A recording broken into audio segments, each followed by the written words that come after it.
Update. Am I the a-hole for snapping at my wife and calling her crazy because she wants me to take a paternity test for my nephew? Original post. My wife and I have been married for 10 years and have been together for 14. We don't have kids. I have a 13-year-old nephew who looks a lot like me. We share some similar facial features. I'm really proud of him, and we've always had a close bond. I've played a father-like role in his life since he was young, especially since his own father is absent, and my sister divorced him a long time ago. Some family members have commented on how much my nephew resembles me, and at first, I thought it was just a nice observation. But for some reason, these comments started making my wife insecure and doubtful. She was questioning why I needed to play such a prominent role in my nephew's life, why my nephew had autism, etc. Her insinuations became uncomfortable and strange. I admit that my sister's dry humor might have contributed to my wife's insecurities. During family gatherings, my sister would joke about how nice it is that her son looks like me, saying she couldn't be happier. It was clearly meant as a joke, but I asked my sister to tone it down because it's affecting my wife. Last night, things escalated when my wife asked if I would take a paternity test to put her mind at ease. That's when I snapped and called her crazy, saying that marrying her was the biggest mistake of my life. I regretted saying it immediately because it wasn't true. My wife is the love of my life. She went quiet and started crying, and I had to console her afterward. Was I the a-hole? Now for the top comments before reading the update. She thinks you had a baby with your own sister? Not your brother's wife or anything, but your own sister. No, that is crazy. My oldest niece is a miniature version of me. Looks and attitude, lol. I have never once been accused of incest with my brother. OP, your wife is on some other level of insecure. You are not the a-hole at all. She needs therapy. It's genetics, and sometimes a niece or nephew can look just like that aunt or uncle. Like it's crazy to insinuate incest because he looks like his uncle. Does she not understand they are siblings and have similar genetics? Two full-blood siblings share about 50% of their DNA. That means the odds of OP sharing significant features with his nephew are 1 in 4, which not rare. Sorry, but someone accuses me of sleeping with my sibling, I'm gonna say some kind of something to them.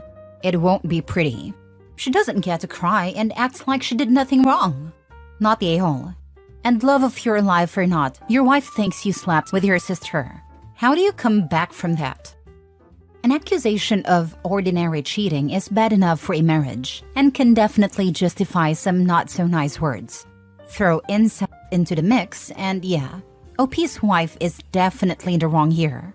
She needs to pull her head out of her behind and apologize, then probably seek therapy. Now for the update.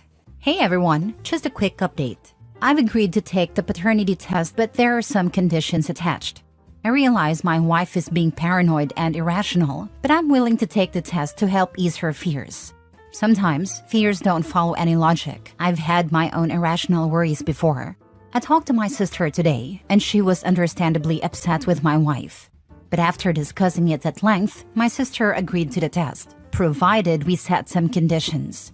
Later, I spoke to my wife and told her I was willing to take the test, but there were a few terms. My wife was relieved that I agreed and explained the conditions to her.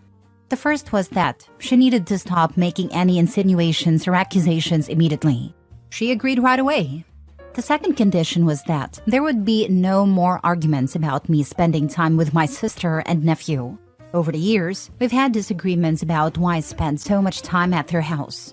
My wife agreed to this condition, though she took a little time to consider it. The third and final condition was that I would be free to go on vacations with my sister and nephew without my wife coming along. I told her up front that my sister doesn't want her to join us on these trips anymore. My wife hesitated a bit on this one, but she eventually agreed. That's probably my final update. Thanks everyone for the advice. This will clearly resolve everything. I give her 1 month before she claims you lied about the results or it's a false negative. The thing is, the test is going to show they're genetically linked because he is the kid's uncle, and that alone might be enough for her to be convinced he is the father, even when the percentages don't line up. This isn't a mentally stable person he's dealing with. Therapy should have been one of his conditions. I had the same thought. They're biological siblings. The test will come back that he and his nephew are related, and I can imagine OP's wife twisting it to say she was right. Lol, dude, it's not gonna matter what the test says. Your wife has an irrational delusion in her head and will go through whatever mental gymnastics she needs to justify it. The test is not going to help. If anything, it's going to get worse, especially based on the conditions you set. I told my sister this, but if this doesn't work, I'm going to look into divorce. Next story. Am I the a-hole for taking my kids back home with me from my parents' house after they violated the one simple rule I gave them? In March 2022, my parents reached out to me because they wanted to meet my daughters, Angela and Julianne, both 9, IVF twins. I agreed on the condition that they would not introduce my kids to my aunt's family. Growing up with my aunt's family was a nightmare. They were incredibly abusive and neglectful when I lived with them. To give you an idea, back in 1997, my aunt took my brother's asthma inhaler and refused to give it back because he wouldn't share his cookies with her daughter. This was a woman in her mid to late 20s doing this to a 7-year-old. I had my lawyer draft a contract outlining my terms. It wasn't legally binding, just symbolic, but it clearly stated that I would fly with my daughters from Seattle to Albuquerque for spring and summer breaks, provided that my aunt's family wouldn't be introduced to them or come near the property under any circumstances. I reserved the right to never bring my kids back if the rule was violated. My mom signed it, and I planned a trip. Before leaving, I explained to my daughters who these people were and why I didn't like them. I told them to let me know if they met them. I treat my kids like they can understand things, and I always try to explain situations to them honestly. We made a flight down and arrived at my parents' home. But 2 hours later, the doorbell rang. Guess who it was? My aunt's family, standing around and laughing as if we've always gotten along. I turned to my mom and asked, "Why did you invite them?"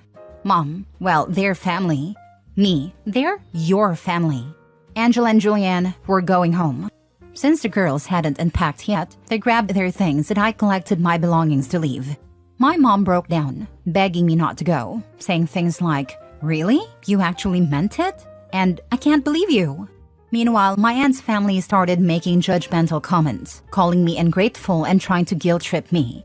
If you've ever dealt with abusive people, you know they always resort to the same victim-blaming tactics. After that, I blocked my parents and aunt's family on all platforms and instructed my kids to do the same. They've complied, but not before asking me for the latest new jeans merch, of course. 2 weeks ago, my brother came over and tried to reason with me. He spoke calmly, asking me to reconsider. I told him I gave them one rule, and they violated it within 2 hours of us being there. It's not just about the rule. It shows they don't respect me. They cared more about my aunt's family than they did about respecting my boundaries, which makes me question how much they really care about my kids if they were willing to break the agreement so quickly. It seems my mom has either forgiven or doesn't care enough about what we endured with those people to respect my boundaries. She seems to think I was bluffing, even though I made my rules clear. Your brother was the one she took the inhaler from, and he's going to bat for them? Jesus, he's in it deep too, huh? Not the a-hole. My brother is actually a very forgiving and loving person. He likes to see the good people and believes that people can change. I agree with him to an extent. Really, the only reason those people aren't messing with him is because he's older and has been overseas with the US military. Your brother is trauma bonded with your family. He is allowing himself to be used to manipulate you and he refuses to see it. He is not forgiving and loving. He is a doormat. I really hate to consider that possibility. I reserve the right to never bring kids back here if you violate this one rule. She signed it and I planned a trip. Really? You actually meant it? That is the weakest reaction ever. Who goes through the trouble of having someone sign an agreement just for the fun of it? Why did she think you went to all that effort? At least she showed her true colors so early in the visit. If she had waited until the end, it could have caused real confusion for your children. They would have had, hopefully, good memories with Grandma, and then struggled to understand why Grandma did something wrong at the end. Instead, she broke the rule almost as soon as you arrived. And your kids could see that you take rule breaking seriously. It's also a good thing that your aunt stayed true to her usual self, showing that she hasn't really changed, despite what your brother hoped.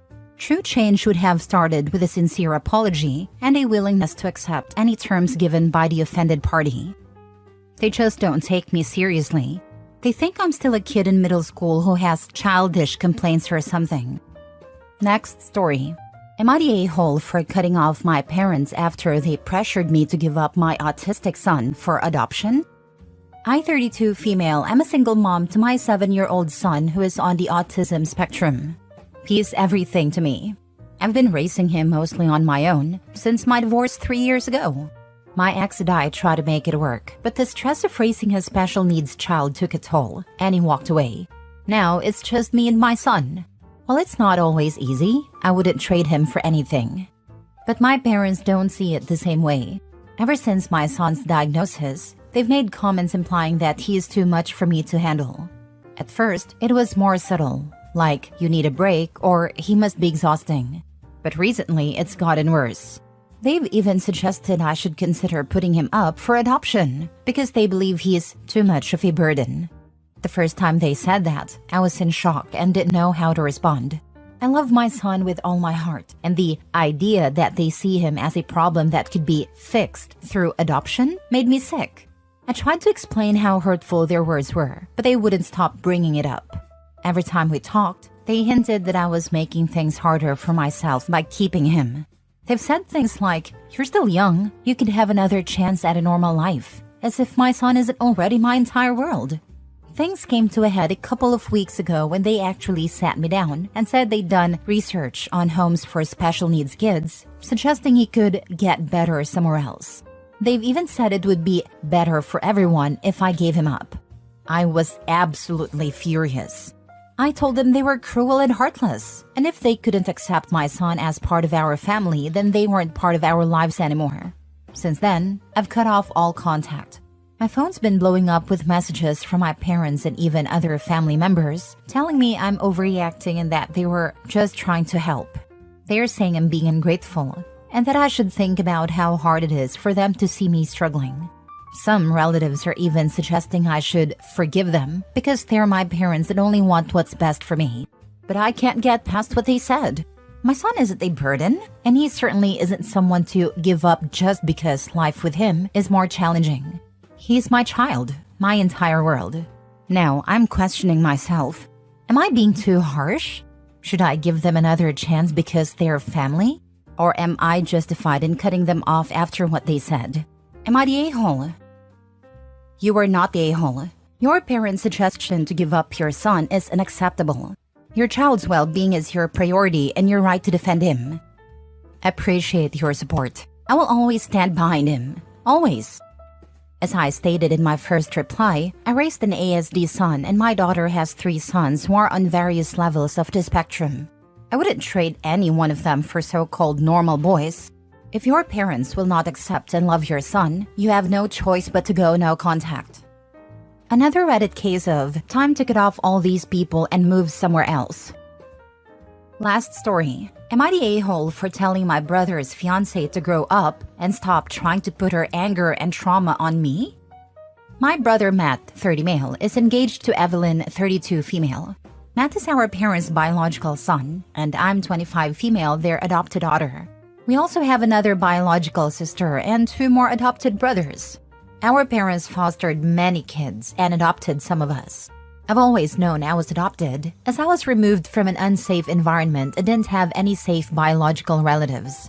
My biological family is small in terms of known members, and none of them are good people. I'm very grateful to have been adopted. I feel lucky to have found a family that embraced the fact that we weren't biologically connected but loved us just the same, without any shame. Each of us who were adopted has our own story. One of my brothers, for example, was orphaned, and his birth parents wanted him to find a family who would love and care for him, which he found with us. Matt's fiancée, Evelyn, was adopted as an infant and has a lot of complicated feelings about it.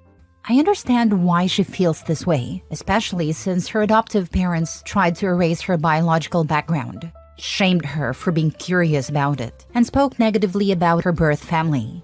I don't think that was fair or right. However, Evelyn tends to push her feelings onto other adoptees, assuming we all feel the same as she does. She has made negative comments about my parents, accusing them of robbing 3 children of their rights to their biological family history and identity.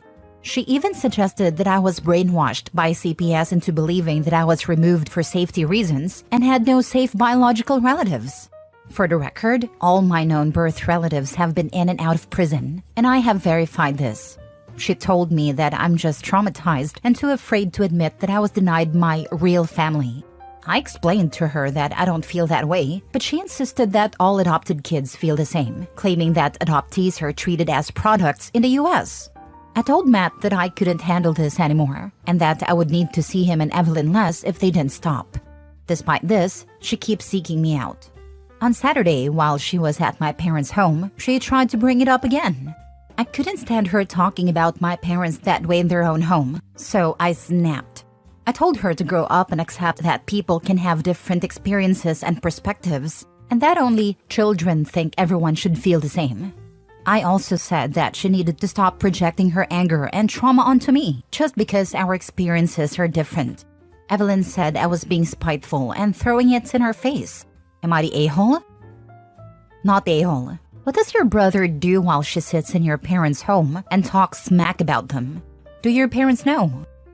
He doesn't say anything in front of us. Our parents know. I didn't know it, but they were aware before too. They feel bad that her experience left her feeling as she does. Your parents are so good. You are not the a-hole. She should really seek therapy. I agree. I think that's why she's so explosive about the topic. She needs to talk about it because her feelings are so complicated and make her miserable with her anger and grief. Not the a-hole. In advocacy spaces, there's a few golden rules. Things like, don't talk about us without us, as in don't represent us without letting us talk too. And a big one is, experiences may vary and I cannot talk for you because I haven't walked in your shoes, as in what you've experienced I cannot imagine, because I haven't lived your life. Evelyn is failing on both of those. Probably more. Has she got an adoption fetish? Is that why she's with your brother? How does he feel about all this nonsense? Not her, but the crap she's talking. And how will he reconcile this with having children with her? I think she has become so bitter about the flaws in the adoption system and the bad outcome she got that she can't accept there are people who have benefited from it too. I don't believe adoption is part of the reason she's with him because she found out about some of us being adopted months into their relationship.